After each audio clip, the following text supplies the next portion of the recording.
Welcome back to another episode of the Chasin Altitude Podcast. Today I'm joined by Faizan, an airline pilot. Faizan, welcome to the show. Thanks, mate. Great to be here. Thanks for giving me the opportunity. Well, welcome. Great to have you on. Question I always like to open up with is, what first inspired you to become a pilot? Good question. I wouldn't say I have one particular thing that inspired me to be a pilot. I think I always knew from a young age that I wanted to become a pilot just because, I liked how planes work, and I always looked at planes, even just as a young boy, looking up in the air, the little contrails and the planes and looking up. It's just, I always wanted to be that. And funny enough, I had the opportunity to become a fighter jet pilot when I was a bit younger. My dad's side of the family is in the military. Nice. And a couple of things came up and I wasn't able to do it just because of that, but it delayed me, but it wasn't the worst thing in the world. I still got my flight deck. So yeah, from a young age, I always knew I was going to be in the in like flying at some stage of my life. So yeah. And I'd love to take you to the start of your flying training journey. Where did flight training begin for you? And take us through your first lesson that you had. So flight training didn't begin for me at like a young age. So what I did was, obviously, as many pilots know, there's a lot of, I had a couple of money issues, so I wasn't able to kind of pay for it from the get-go. So I started working with my dad in the restaurant since the age of 14. So we kind of ran restaurants, and then I did a business management degree, and then I got into investment banking for a couple of years. Made some money there, and then I moved into tech in Facebook. I was one of their managers who managed their trust and safety ops in for their North America and some of their Asian side of investigators for breaches of some data and stuff like that. So that gave me a lot of experience. And then when I finally said, okay, you know what, I have enough, I actually decided to pull the trigger and go for integrated training in Burgos, in a place called Flyby in Spain. It 2022, finished in 2023, finished in 2024, finished in about 18 months. No, sorry, 16 months exactly. You finished in 16 months exactly. And then a couple of months later, I went for the job interview. I think I finished in December 2020. December 2020, not would have been December 2023, so I'm getting my timelines mixed up. December 2023, went for the airline interview in February and started my type rating in would have been July. Just a quick transition into the airline, but I'm a little bit older, so I'm 33, so I wanted to get into it pretty much quickly, as quickly as humanly possible. And how did you find the integrated process? It was, I'm not going to lie, mate, training is tough. It was very, very tough, because not that I don't come from an aviation background, it's just, the level of information that you need to know is insane. It really does build like a lot of resilience into you. There were so many moments while you're training that you think to yourself, am I capable of this? You are capable of it, or you just have to put a little bit of effort into it, because every pilot, in my opinion, there are two types of pilots. There are pilots who are extremely technical, who are amazing at what they do in terms of the technical side of flying, the principles of flight, and they're able to kind of grasp those concepts very, very quickly. And then there are type of pilots who put a lot of effort into their training, but they're good at the operational side of things, like actually flying the aircraft and know what they're doing when they're flying the aircraft and talking to different people. So what you need to do is you need to become a technical and a operational pilot, because if you combine those two together, you become one of the best pilots. That's what people don't see when they're doing integrated training, that they just think I need to be very technical, I need to know the concepts in and out.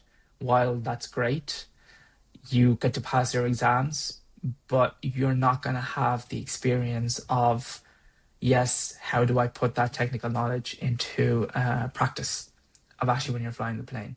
You can know it in your head, but when you're doing it, it's a completely different story. And that's what I think was probably one of the hardest things to kind of grasp, because you need to be technical, you need to be operational, and you also need to be very good at study as well. So combining those three things does take a lot of mental load on you.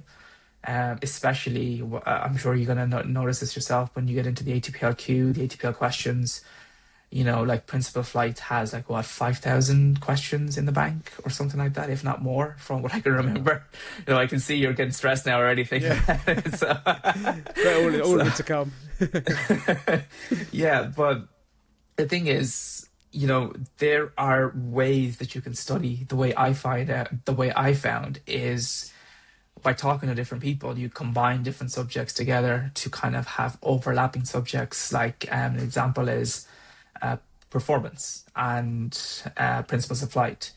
The concepts on those two questions or those two are very similar, because if you can understand one concept in principles of flight, it's going to have some sort of an overlapping thing in performance wise. Right. The drag curve, how the drag works, and then you go to principles of flight. It kind of shows you what the drag devices are and how the coefficient of lift, how that kind of relates to drag, thrust, weight, and everything else that kind of goes into principles of flight. And then there are like standalone subjects like operations or air law, or human performance. Those you can kind of just bank out really, because they don't change that much unless there's a big change in air law or there's something like human performance. So managing your time during flight training is the best skill I would say you can learn. If you want to finish as quickly as possible, even in modular, you need to manage your time specifically. So my biggest thing that I found difficult was time management when I was in flight training. And I'm not the smartest cookie in the box, but if once you put the effort in, you can. I believe anybody can become a pilot. There's no barrier. It's just the effort, man. That's all. Consistency and effort is what I say. If you want to be doing any sort of flight training, consistency and effort, it will get you 90% of the way there. In terms of most integrated schools, they either do it in the States, I've noticed, or Spain, which you did yourself. What made you choose to do it in Spain? Was there any specific reasons? Or? So yeah, there are a couple of reasons. So what I did it in Spain was because, firstly, the weather in Spain is a lot easier to fly, and not to say all year round, but 90% of the time it's quite nice to fly in Spain, and the cost wise as well, it could be a little bit lower in Spain. I know FT Lleras is a big school as well, so they obviously demand a lot more money for those kind of courses because they have a lot of affiliations with the airlines and stuff. But money wise, cost wise, and the environment wise in terms of flying was something that kind of stood out to me quite a lot. To go to Spain. There are a couple of flight schools in Ireland that are heavily linked with the airline that I specifically work for. And yes, they're great, but the weather-wise, here in Ireland, as you know, in the UK as well, you're not going to get that much flying in. But the good thing about those flight schools is that their syllabus, the way they manage their time is quite nice.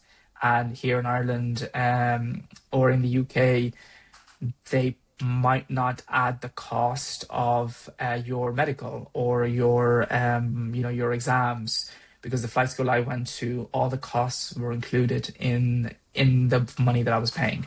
That was another big factor as well. And also the school that I went to included accommodation for 14 months as well. So if that's the main reasons why I chose Spain over Ireland, for the cost and also for the environment. I know it's a big, long, roundabout way of saying it, but those are the biggest factors that kind of came in. And then everybody should be looking at that as well when they're choosing flight school, because yes, this flight school gives you a lot more opportunity. Yeah, I completely understand. But if you have the spare money to put away for your delays, of the weather, because you might not get to fly today, it might get cancelled. Yeah. By all means, whatever, go for it. But it just depends on everybody's situation. Everybody's financial situation is like completely different.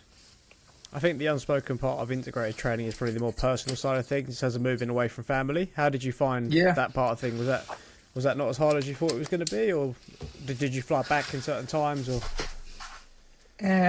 good question, actually. So I think I was extremely concentrated, so I didn't really feel it that much. Again, it depends on the person, but of course, for me, I knew what I was going for. I knew what I had to do. I knew that it was going to be tough, missing home and stuff. But me personally, I'm not particularly a home bird anyway. As it is, I like to live in different places. So for me, it was not really that big of an issue. But I understand the question where you're coming from. Especially if you're a young guy or a young girl who is moving over at the age of 18, 19, or even 20, 21. You're used to staying at home with family, and you get everything. Kind of, family, like home life is easier, just to say. Yeah. But in a way, when you move over somewhere else in a different country to somewhere else to do your training, it's kind of good for you because it teaches you how to be outside of your comfort zone. And it teaches you how to rely on yourself when you have to do something like, setting up your social security number or something like that, either filling out those documents or whatever. It does kind of teach you a lot. In a long that way, I found it okay because I decided this is what I'm getting into. This is what I want to do. And I just have to put everything else on the back burner just for a little while. And I will be okay. And yeah, it was okay. I did fly back and forth when I could, but I didn't do it as much. I just concentrated to be there for the whole time. And I just like, I'm in there. I want to get this done and, get out. Kept your head down. Yeah, yeah, exactly. In terms of your flying journey in Spain, was there a particular part of the training journey that stood out for you, good or bad? Good or bad? Actually, I have a good story where I think should be with everybody pilot's journey. When you do your triangular, the triangular, for anybody that doesn't know what it is to get your ATP license, you have to do a 500 nautical mile trip. Right. You have to go to three different airports to make up the 500 nautical miles, and you'll be by yourself. It's like a solo trip that you do, and you have the plane out for the whole day. That's probably one of the best things because I went to San Sebastian, beautiful place to go to. And then I went to, where did I go to after that? San Sebastian. And then I went to Valladolid, beautiful place as well. And then back to Burgos. So you go from your home base to somewhere else. And then from there to there. So you have to plot everything and have to get very precise way. The weather has to be perfect. It's beautiful scenery, seeing some beautiful things, and yeah, that's probably the highlight of my trip, I would say. The bad thing was when I was actually, I can't turn it into a good. It was good and bad. When I was coming back from Santander, I was just flying back from Santander, and when I took off in Burgos, weather was great. Got to Santander, no problem at all. And then when I was coming back from Santander, you have to fly through a valley and through a mountain and things like that. So. Wow. Couple of CVs started to come around, and you're on a really light aircraft, and it started when the closer I got to Burgos, the worse the weather got, the worse the visibility got, and it was just it was windy. The airplane was really hard to control. My airplane went like this at least once or twice. Oh wow! Because of the updrafts. But I got to Burgos anyway. It was kind of starting to rain. I landed on the opposite runway, bit of a tailwind, no problem. There's the 3-kilometer runway, plenty of space to land. It kind of taught me how to manage the scenario of when you're in a really bad situation, like the weather-wise, and you're in a light aircraft. How am I going to miss the bad weather? Which way am I going to go? Who do I have to talk to? You have to talk to Vitoria ATC, then you have to talk to Burgos ATC to be like, okay, guys, I'm in this position. Where can I go? Can you please guide me to get out of the weather and stuff like that? So it kind of taught me how to stay calm no matter the situation and manage yourself on how I'm going to navigate this and get back to my home airport in a safe manner. It's pretty quite important to have an experience like that, isn't it? Like you say, to sort of shape you as a pilot. Yeah, and to be honest, anybody listening to this who's going to go into becoming a pilot, you are going to have that. You are going to be in a situation where you're going to have to really manage yourself, and if you panic, it's not really going to be a great situation for you at all whatsoever. And that's the thing about flight training, though, man, as well. It teaches you how to stay calm in a very high pressure environment. Like flying is an extremely high pressure environment. Because one mistake, Obviously now it's highly automated. Everything's highly automated, but one little mistake can cause a disaster. So you always have to be, you always have to be switched on all the time. And when you get there yourself, you'll see that once you set that parking brake and you come home, you'll see that your mental capacity is just like, oh my God, okay, now I just want to sit here and do nothing for a while. Honestly, my girlfriend says the exact same thing as well. She kind of notices it when I'm back from work. I'm just like, I need 20, 30 minutes to relax a little bit because, you're so mentally switched on. Flying is more mental than physical. That's the only way I can put it. And it also gives you it teaches you a lot of mental capacity to have mental capacity for different things at different times. Like, I could be doing something while I could be thinking about something else at the same time. Like I could be thinking 4 or 5 steps ahead already as to what could happen while I'm doing this right now, because I have to preempt my actions. If I do this, this is what will happen. If I do this, this is what will happen. So it will teach you a lot in that sense. Do you think some people are sort of naturally gifted in that regard, or do you think you can always sort of teach that to handle that sort of capacity? I think that kind of falls into resilience side of things. You're not born with resilience. I don't care what anybody says. You're not born with resilience. It's just the honest truth. Resilience gets built, and that's it. From a young age, or from your a little bit earlys, or your little bit late teens, or adulthood, resilience gets built, and flight training teaches you resilience, and you can build it. You can easily build it. I know I'm going to say something that's a bit cringy, but you have to do hard things. That's the only way to build it. Me personally, I have never had an issue to do hard things. I've always been like, okay, yes, this is hard, but what's the worst that's going to happen? At least I can say I tried it, and that's gotten me through a lot of things in life. It's like flight training. Like I said, I'm not the smartest cook in the box. I wasn't great at maths, or I wasn't great at physics in school. I didn't do physics in school, and I wasn't the greatest at math. But once you put the effort in, it was fine. And then I realized when I got into flight school that maths and physics isn't really that big part of flight school. You're going to learn everything that's to do with maths and physics in flight school. But the biggest thing I can say is you're going to learn the concepts in flight school. That's all you need to know, concepts. And you need to understand the concepts. Nobody cares if you can do advanced algebra in your head. What people care about. But what people care about is that you understand what happens if an angle of attack of the wing is so high. What's going to happen then? Or if you're in an upside down position, what are the forces that's going to get you out of that position, or how you're going to come out of that? Math isn't going to help you when you're upside down. It's not. So I'm sorry to be so blunt about it, but it's not, because a lot of people get bogged down. Oh, I need to be really good at maths. I need to be really good at physics. You just need to have basic 1 + 1 and understand some basic stuff, and that's it. Like even now, when we're give an example, like we're doing some briefings in the morning once you start the flight, you'll be like, okay, I need whatever. Like, okay, we're going here. I need 5 tons of fuel. Okay, 5,000 kilos of fuel. Okay, but what do you think of taking some 700 here for this, 800 here for that, and then just add them together and say, like, right, okay, maybe we'll just take a 1 ton on top, 6,000 kilos.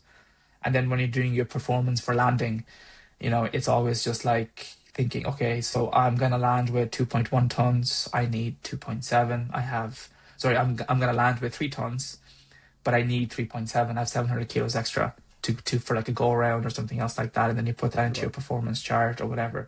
So that's the kind of level that you need becoming a pilot. But that's not to say don't study maths or physics. Obviously do it, but don't be like you need high level, because you don't. And it's as simple as that. Yeah, I think it proves it in the criteria for all these courses. You don't need a level 5, I think it is, in maths and science. If you needed that sort of level of curriculum, then a degree would be mandatory, wouldn't it? And it's not. So. Yeah, I mean, look, back in the maybe the 60s or the 70s, before the big automations came in, okay, you needed to be a bit more, because it was a lot more manual work. But since the automations came in, yeah, you can relax a little bit, but you still need to do some maths in your head, basic stuff, not the big stuff that people think you need to do. We touched a bit about it off camera. Modular versus integrated. Just wanted to get your thoughts on either or and what you maybe advise new pilots to choose in certain circumstances. Okay, so integrated is obviously like a one stop for everything. You go to one flight school, you have a curriculum, you follow that curriculum until the finish date, and you get your ATPL license, or your frozen ATPL license. With your modular, it could take, so I'm going to say integrated can be anywhere between 18 to 24. Modular can be anywhere up to 5 to 7 to 10 years, and however long it takes you. So modular is definitely the path for people who want to manage their own time and they don't have necessarily the funds to pay up front for the integrated, like €100,000 up front. So I would say modular would be for individuals who want to kind of take their time to become a pilot, or they don't have the funds. Yep.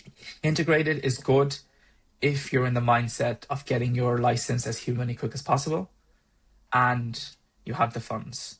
Integrated is a lot more, I wouldn't say easier. It would be a little bit more difficult because you have to crunch in the numbers or the data that you need to know or the questions that you need to know in a short space of time, because you need to finish the exams. You get given the exam timelines for your school.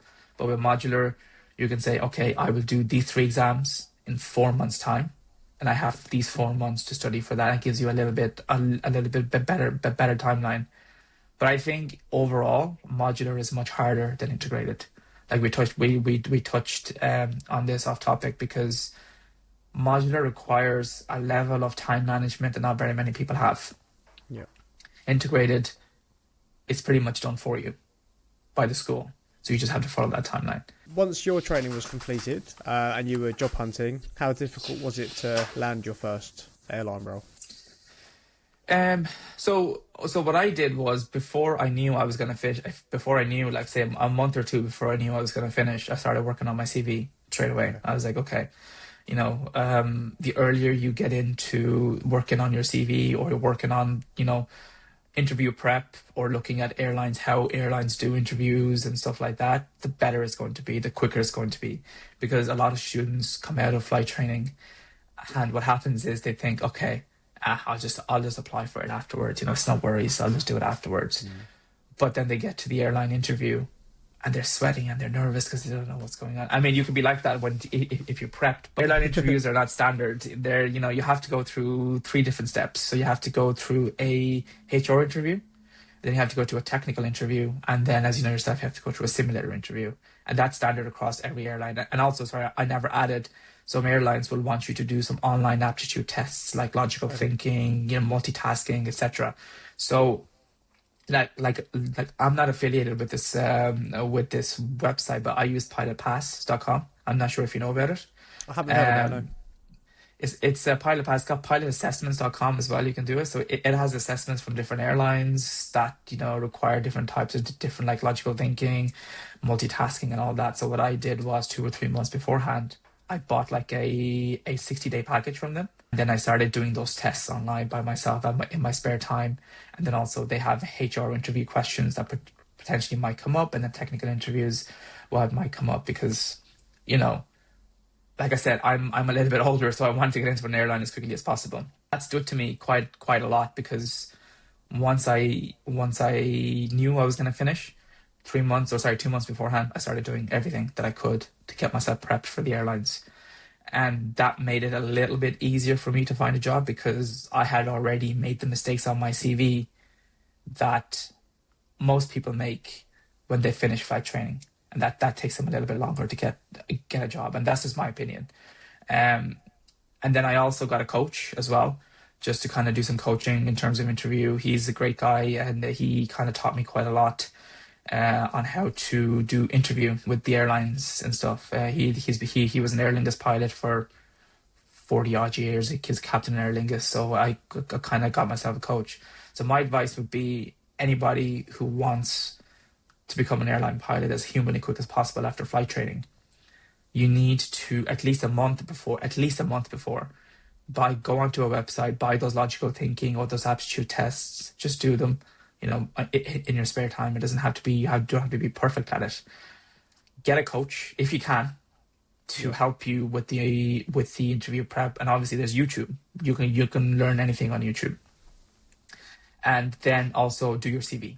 The most important thing is CV, because this is what I see people fall down on a lot, their CVs. They put a lot of fluff in the CV. You don't need a lot of fluff in your CV.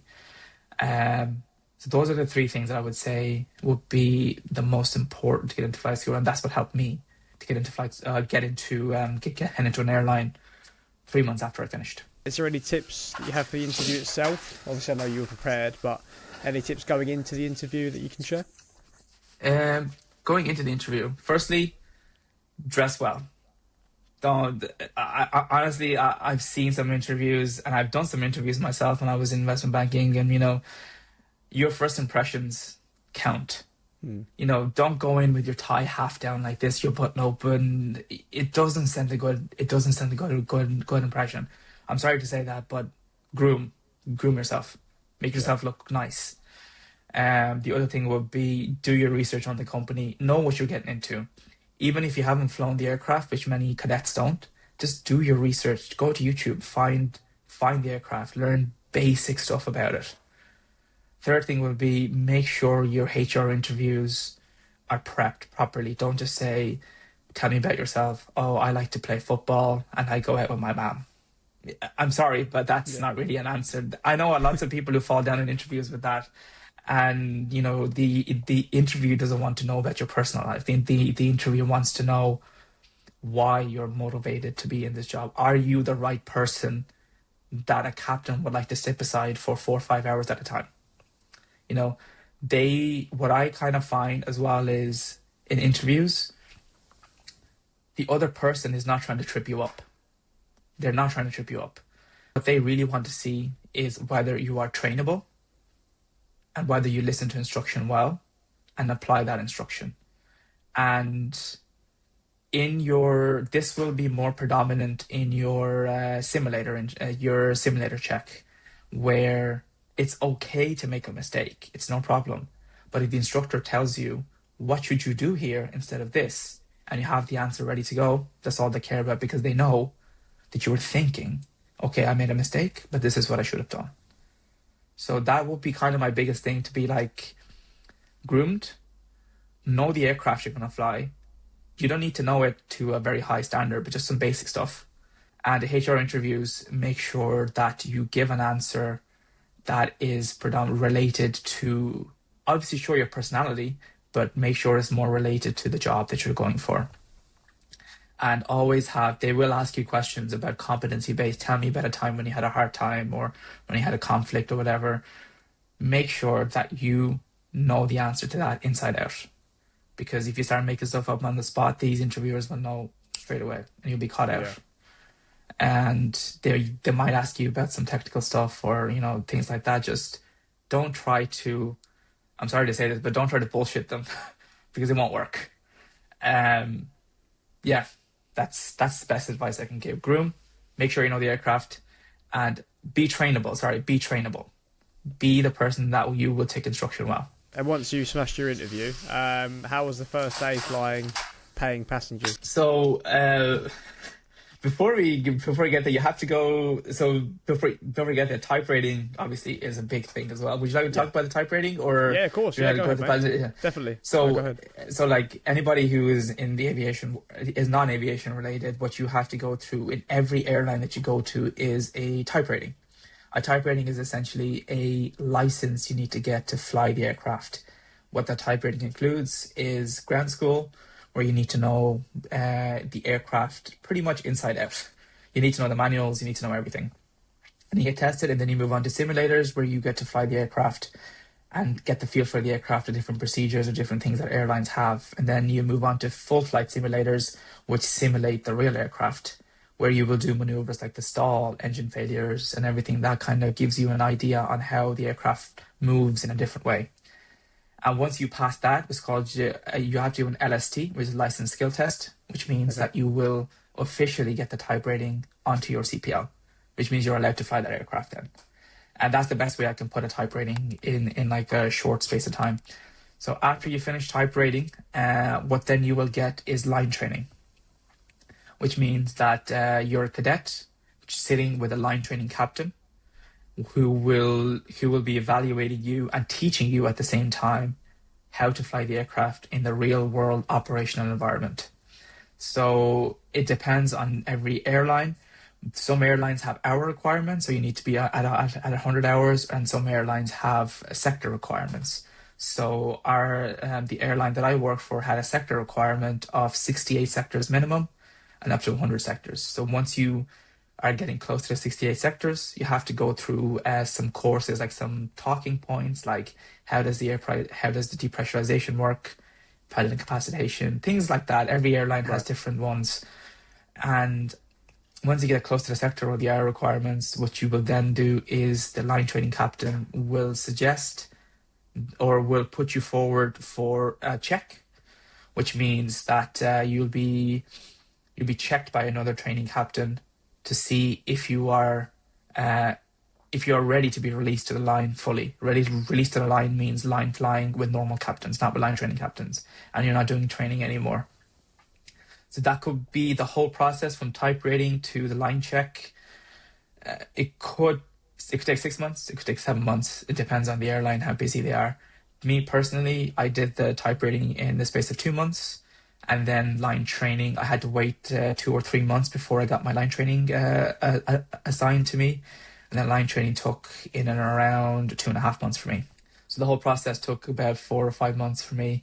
But some people it could take 7 to 8 months. It depends on your training.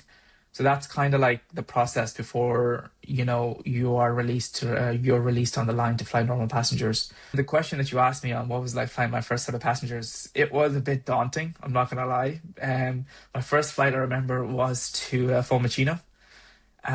Busiest airport, Fiumicino is crazy airport, Italian airspace is crazy, as you know yourself.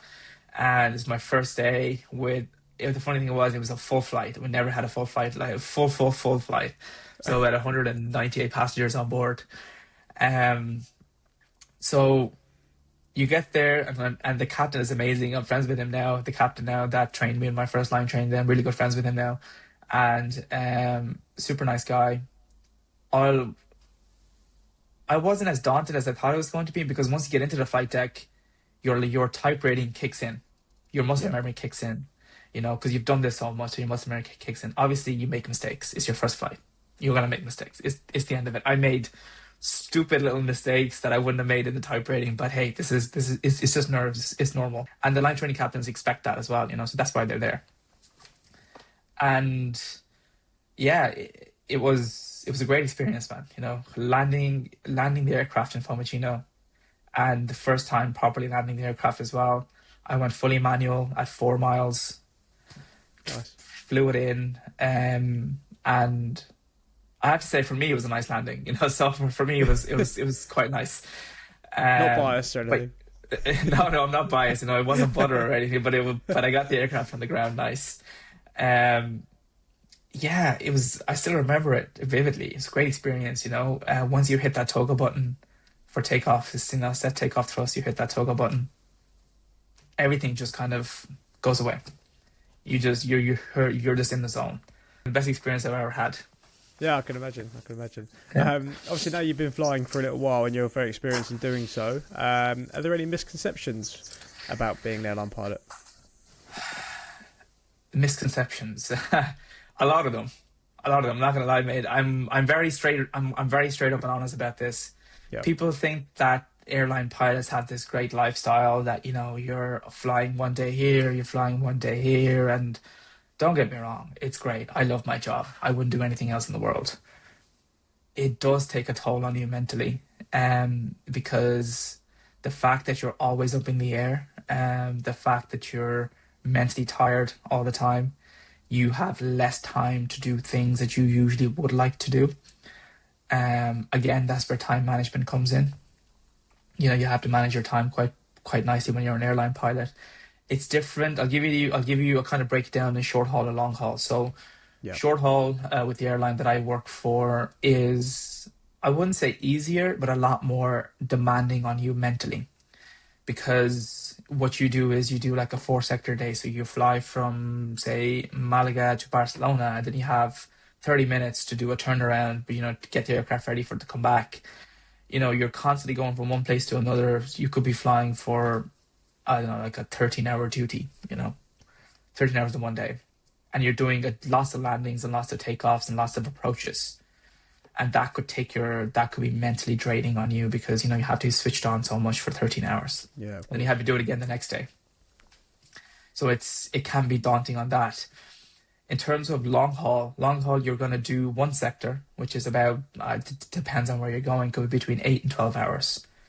In that cruise, you know, you're not, it's called a low workload period in the cruise. Obviously, you have to monitor the instruments and everything else, but you're not doing like this approach, that approach, going to different airports, getting to know different charts. You only need to know is, okay, I'm taking off from Dubai and I'm going to land in Australia, in Sydney, but I know this is the approach plate, this is what we're expecting, etc., etc. So you're doing that, but the downside to that is you're going to have a lot of jet lag. You're not going to know where your body is. And then, especially if you have a family, it's going to be a bit more difficult, because you're going to be away from them for at least 2 or 3 days at a time. And then when you come back, you have 1 day in your base, then you have to go again for 2 or 3 days at a time. It depends on different airlines. So short haul is a lot mentally draining. Long haul is very draining on your body, because you're going to be in different time zones a lot. And again, you're going to be away from family. Again, that depends on people. If they have a family, short haul suits them because they're home every night. Long haul, again, you want more money. Long haul is probably the best site to go. But being a pilot is a calling. It's not something it's glamorized in a lot of ways, and people don't realize the amount of pressure that we're under, the amount of time that we're away from family, the toll it takes on our health, the toll it takes on our mental health, especially. You know, and also your skin. It takes a big thing on your skin. If you're a pilot, you need to have at least, like, my bag is full of skincare because like you're in dried air, and people don't drink much water on the air either. So, you know, it's glamorized. If you want to be a pilot, don't think that you're going to have this lavish lifestyle of going out to parties here, going out to parties here. It's really great for the first couple of months. It's really great because you achieved your dream and you're living the life. But once you start to settle in, the realities start to hit, and that's where people tend to fall down, get bitter, realize that, oh crap, maybe this is not something that I want to do. You know, what did I get myself in for? So my advice is, do your research. It is glamorized to a point. Completely understand. It's a great job, honestly, best job in the world. But it does have downsides that a lot of people don't see. Well, hopefully that advice alone will help people understand that, and then when they get that job, they will sort of expect it in a way and not be hit with that sort of wall of what have I done. So yeah, it does happen to a lot of young pilots. It does happen to a lot of young pilots. You know, they do tend to get better by the time they're 25 or 26. I've seen it. You know, I fly with a lot of pilots who get into flight school at 21, 22, or 18 or 19.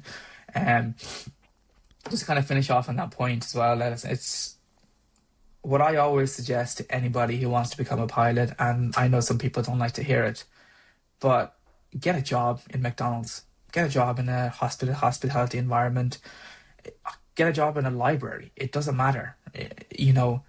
Do it for 6 months, do it for your time in the summer, whatever. Don't just, I've got 100 grand, mommy and daddy are going to pay me 100 grand to go to flight school. That's great, but that isn't going to teach you lessons in the long term. Yeah. And a lot of people hate me for saying that, but I don't care. It's the truth. Oh yeah, I agree. You need to have a certain level of mindset to work, because young kids come in, they think, oh, this is great. I can tell anybody what to do. I'm a pilot. So what? Doesn't mean you're God. If you worked in different environments, like McDonald's teaches you a lot. I don't care what anybody says. McDonald's is a great job for your first job. I know people kind of put their nose up at it or whatever, but McDonald's teaches you a lot in a high pressure environment, and being a pilot is a high pressure environment. So if you can do that, you can do this, and it also gives you the essential people skills. You need people skills in this job. You know, I've come across a lot of pilots who are extremely technical, but they have zero social skills, and they're the greatest pilots in the world. You know, they know exactly what's happening, but being a pilot is more about people than it is about you being extremely technical knowledgeable. Like, you need to be technically knowledgeable, obviously, with the aircraft, but you need to be a people's person. And because 99% of the time you're dealing with, like, you know, ground staff, you're dealing with cabin crew, you're dealing with, you know, ATC, you're dealing with a lot of people as people. And if you are not the type of person that people are going to listen to, then your day is going to get much harder. Sometimes I've had to butt in, and I've had to take on people work, like the cabin crew, ATC, and all that, because I'm not to say that I'm the best at it, but I'm quite good at people skills, and it's gotten me so far. And it's got me so far. So yeah, my biggest advice to anybody becoming a pilot at like a young age: go work somewhere, at least for a couple of months. Doesn't matter. It doesn't have to be too long, but delay that just for a couple of months, and I'm telling you, it will bring you a lot further than 98% of the young pilots that come in.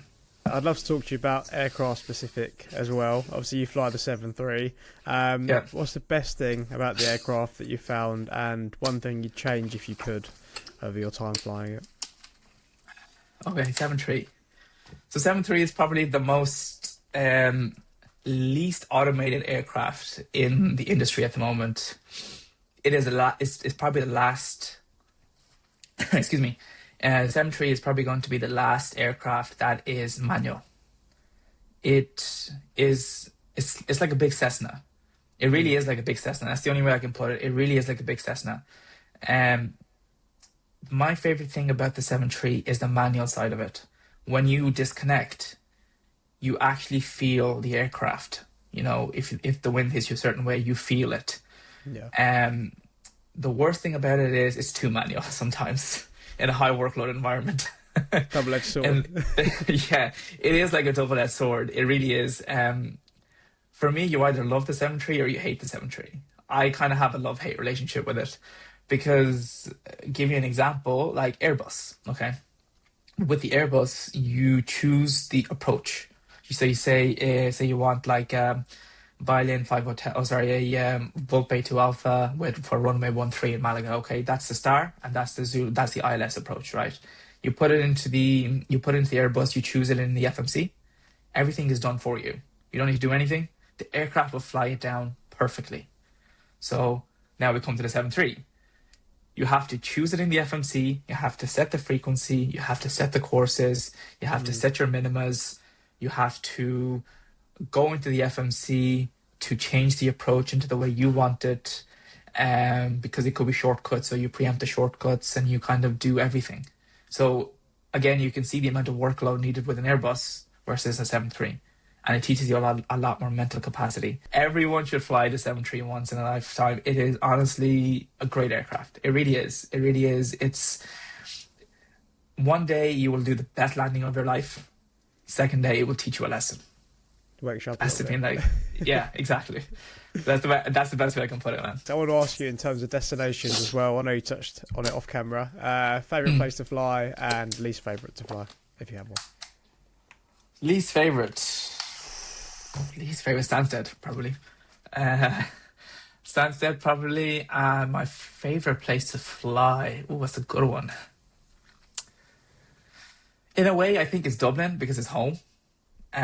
Because, you know, I used to sit across the bed, sit across the other side to watch airplanes come in, where I land now. But outside of that, I would say probably back to Malaga. It's my favorite destination. Back home to Malaga. You know, it's just a different feeling. I don't know how to describe it. The favorite would be either Malaga or Dublin. And I want to talk to you a bit about the industry as well and how it's changed over time. Would you say now is a good time to start pilot training in Europe in general? Or? Yeah, definitely. I know that people say that the pilot shortage is a myth. To a point it is. But the amount, if you look at the industry right now, especially from Dubai Air Show, you can see how many aircrafts were ordered in Europe alone. I know a lot of aircrafts are being ordered in the Middle East and Asia, and there's a lot more pilot demand over there.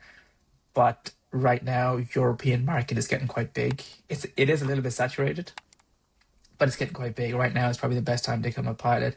In the next 5 to 8 years, I would probably say, it's going to be a lot of demand. With the way things are, obviously demand has slowed down now because of what's happening in like Middle East at the moment. Middle East has a big impact, but don't let that deter you, because hopefully that will be resolved within the next couple of months, and then things will be back to normal. Aviation is a very fluid industry. Sometimes it's up, sometimes it's down. Everything gets better, then everything gets crap. It's like an up and down thing. So if you could start flight training in the next 2 years, by the time you become a pilot, trust me, there's going to be a lot of jobs. And it is, I would say, get into it in the next 2-3 years if you can, because there will be job waiting for you. Lovely. And I'd like to talk on fitness and health as a pilot as well. I know you're very much into your fitness as well. How important do you think fitness is for pilots? Extremely. I wouldn't, if that's the top thing I can put down in becoming a pilot, 100%. And now I am not to say, like, I have to say I lost my fitness becoming a pilot, because there is a lot of other external factors. But keeping your health when you're a pilot honestly makes you sharp. It really does, because I can notice the difference now versus when I wasn't training as much or wasn't eating healthy as much. Now I pick up on things extremely quickly before they happen. Back then I was a little bit lazy. And not to say I was unsafe, but I wasn't thinking like I do now. And honestly, you need to eat right. What I do, give you an example, what I do now is I make my food for the next 5 days, because I know I'm going to be flying for 5 days or 4 days or whatever. I always make sure the day before that I have my overnight oats or whatever in the morning before I leave, and bring like a this is just my ritual. You don't have to follow it, but what I do is, in the morning, first thing I do is, or say if I'm on lates, what I do is I go to the gym. Honestly, it helps a lot. Have my overnight oats, get to work, have my protein shake or my protein smoothie, whatever, before I even take off. And then in the air, I make sure I get about 2 liters of water into me as much as possible. You have to, because trust me, it will really make your mind a little bit better. And then what I do is, the big thing for me is have electrolytes. Have electrolytes in your bag. Because if you can't get that much water in, have maybe 2 electrolytes a day. And by the way, just a disclaimer, I'm no PT or not giving you health advice. This is what I do. Because I've had people get on to me and say, "Oh, are you a PT?" And I was like, no, this is just advice. And go to the gym, go for a walk, even go for a run. I don't know, whatever is your thing that you can do to do a little bit of exercise, do it, because it will stand to you. You're sitting on your backside for 8 hours a day, and you're eating whatever is in front of you. It's gonna destroy you eventually. It will, and there's no two ways about it. It will. So fitness is probably the biggest thing for your mental health, for your physical health, and it also makes you very sharp as a pilot. I think you touched a little there perfectly. I was going to ask you, how do you think it helps with the mental side of it, and then also how do you eat healthy yourself? So you touched on all points there. That's perfect. Just make sure that it takes a little bit of planning, but make sure you have something made for the next 2 days, even 3 days. At least that way you minimize crap eating for the time that you're in the airport. Sorry, that's the last thing I wanted to say. Yeah, airport food, I can imagine, isn't the best in some places as well. No, mate, trust me, it really isn't.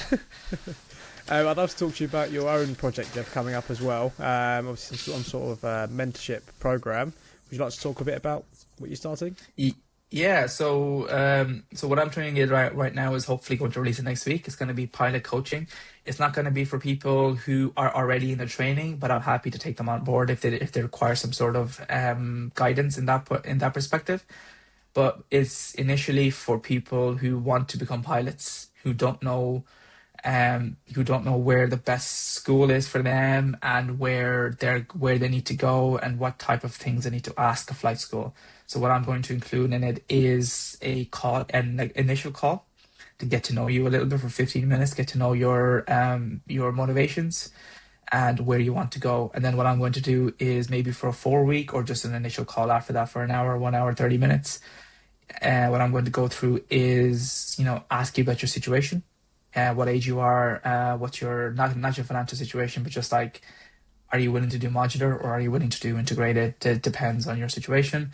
And then I will give you a checklist. I will try to ask you to do some research on the flight schools you want to go to. And I'll do research on the flight schools that I think will be beneficial for you. And then we'll have a conversation, a chat. Obviously, this including your parents who are paying for it or whatever. So, obviously your parents will be involved in this as well.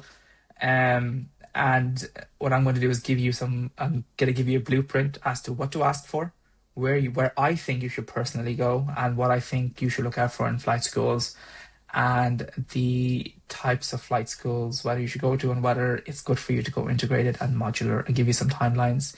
And then, if you want to continue on, then we can take something on board, maybe, a WhatsApp messaging system or something like that for every question that you might have. So it's very basic, but I'm doing it because it's something that I personally found when I first started that I didn't know. There's too much information out there in the world right now. People don't know how to condense it down into what they want. And it's better to talk to somebody who has actually gone through the process and who's made some mistakes themselves to be able to guide you a little bit as to where you should go and what you should do. And obviously, at the end of the day, the decision is entirely in your hands. And what I'll do, I'll put a link in the description as well for the Pilot Pathway Blueprint. You mentioned earlier about resilience as well. Obviously, you have a lot of resilience in fitness as well as flying. Did resilience play a big part in getting to where you are today? Oh, 100%. Absolutely. I think I am a knucklehead, or I don't know when to quit. And that's what my girlfriend says as well. I don't know when to quit. Once I get my head into something, I'm doing it. I don't care how long it takes. And like I said, we touched on it earlier. It took me from 14 years to finally starting flight training at 29. It took me over 10 years to become a pilot. And something that I wanted to do, something that I said I already wanted to do, and I built resilience through little by little getting there. Even 1 step, 2 steps, 3 steps, whatever. I did something that will get me to where I wanted to be. You're going to fail a lot. You're going to fail a lot. Trust me, you're going to fail a lot. There's going to be a lot of setbacks. And again, something very cringy and something very straightforward everybody hears. Every path you take is a progress towards the path that you want to get to. It doesn't matter if it's up, it doesn't matter if it's down, it doesn't matter if it's left, it doesn't matter if it's right. It's not a sign that you chose the wrong path to where you want to be. It's a sign that you're getting towards the right place. And the more you do it, the better your brain will handle adversity. The better you'll be able to handle setbacks, the better you'll be able to handle any sort of stressful situation.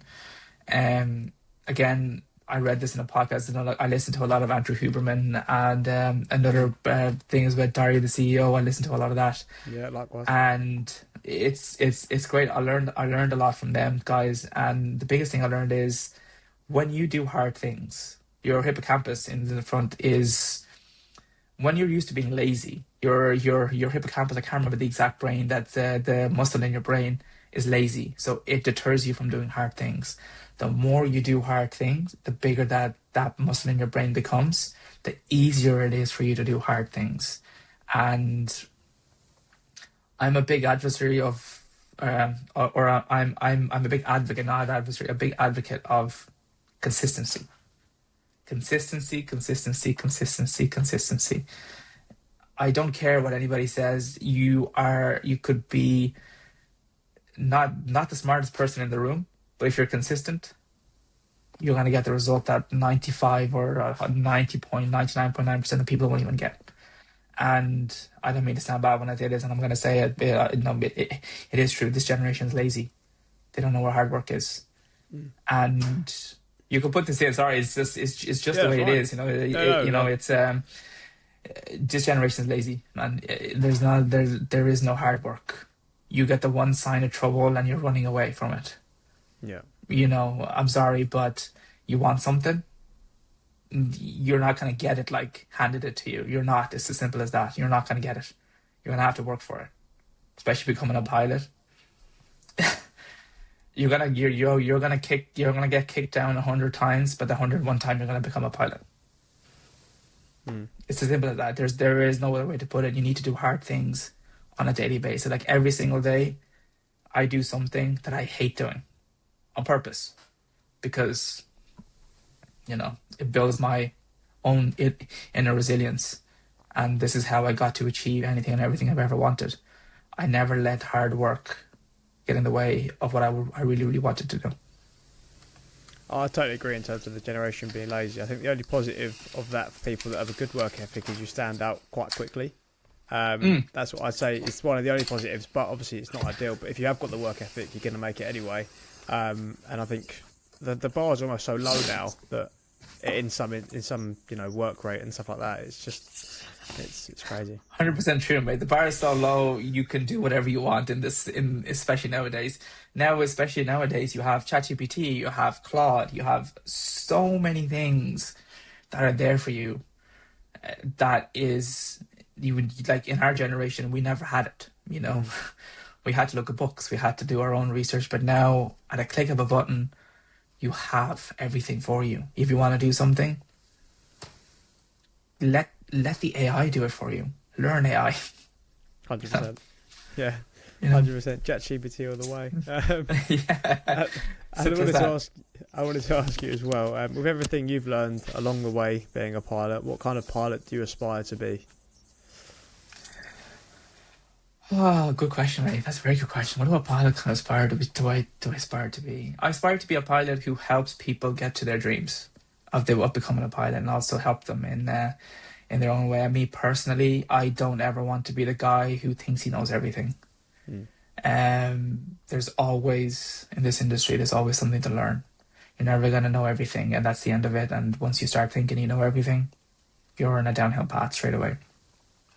So me personally would be, I want to learn, and I want to keep learning.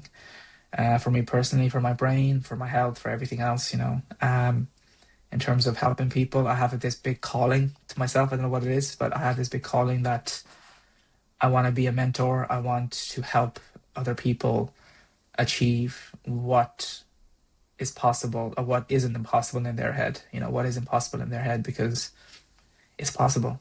I don't care what anybody says. I don't care where you come from. You, like you said, like yourself, you're right. You put the work ethic in, and you're there. That's 98% of people don't do that. So that's just the way I want to be. And again, like I said, that's why I'm setting up the pilot coaching. I'm already doing some simulator instructing right now, and also I've placed some cadets that for their interviews, and they have a nice pass rate. So yeah, I want to be a helper. I want to be somebody who constantly learns, and I want people to achieve what they can achieve. I think it's quite rewarding as well, that sort of stuff. Like even doing this, I had a few texts of some young people that messaged me on my first or two, I think, or at least 1 or 2 episodes, and they were like, "Oh, it's really helped me, mate. Like, thanks for the episode." And it's like little things you don't realise, just your normal life and things that can help someone massively that needs it. Exactly. And what you're doing is great, because not a lot of people would have this kind of chats with airline pilots or somebody who is so seasoned, and from the young pilots that you have on your podcast, because there is not a lot of stuff out there like this. There's a lot of blogs and Reddits and a lot of random information, but nothing like collated as this. So thanks for doing this. No, thank you very much for the kind words. I do appreciate it. I'd love to finish on a bit of advice for the next generation as well. I feel it can be an industry where you always want the next thing. What helps you stay patient with the process? Having something that you really want to do. I know it's a very broad thing, but having a purpose. Finding a purpose in what you want to do. And like I touched upon many times, my purpose, I feel like, is to help other people achieve their dreams. That's how I feel my purpose is. Yeah. And being consistency. I'll say that as many times as needed. You know, my advice would be, firstly, if you're a young pilot and you want to become a pilot, do your research, get a job somewhere, and then think about it. Don't just jump into it thinking this is glamorized. It's not.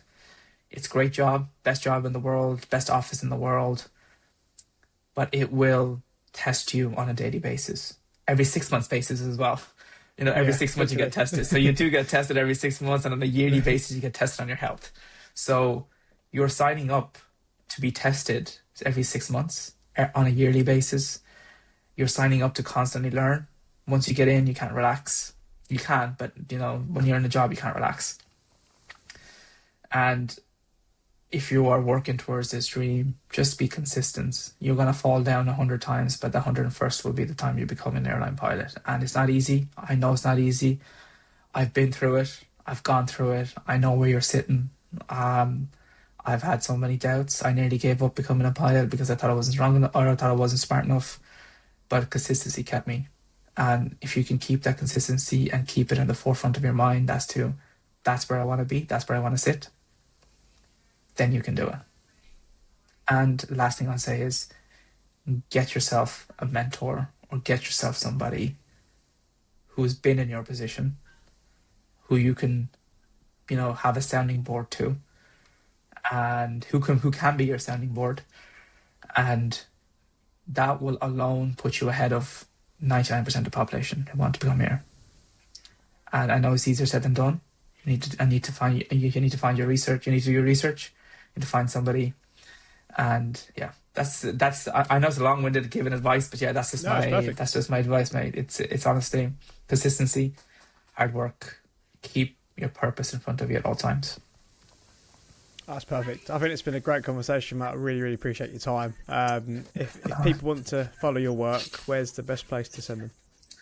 It's probably my Instagram, mate. I'm not a big TikToker. I don't know how to work TikTok. I feel like a dad, but I don't know how TikTok works. So I will try and do something with that. But yeah, my Instagram, if somebody wants to get in touch, I post stuff on a regularly enough basis on how to little pilot tips and tricks, what pilot life is actually like.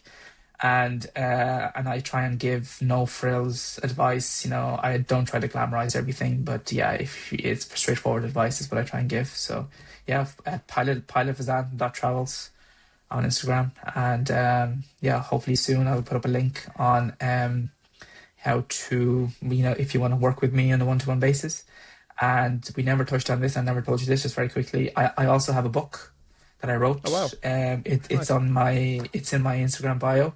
It's called the Mistake Prevention Guide. It's a 36-page PDF where it tells me the mistakes I made and how you can avoid those mistakes, what kind of licenses are open to you in the world, what the process is for those licenses, what types of pilots you want to be, how to study for the ATPLs, and how to get your first job after you finish, and what to do. So yeah, it's all in there. It's in my bio for anyone who wants it. And yeah, if you like it, give me a thumbs up and send me a message. Thank you for tuning in to another episode of the Chasin Altitude podcast. If you enjoyed this conversation, please like and subscribe to us on YouTube, or give us a follow on Spotify so you never miss an episode. You can also find us on Instagram and TikTok at Chasin Altitude. And if you're a pilot or anyone with an aviation background listening to this and you'd like to come on the show, drop me a DM. I'd love to connect. Have a great week and keep chasing altitude.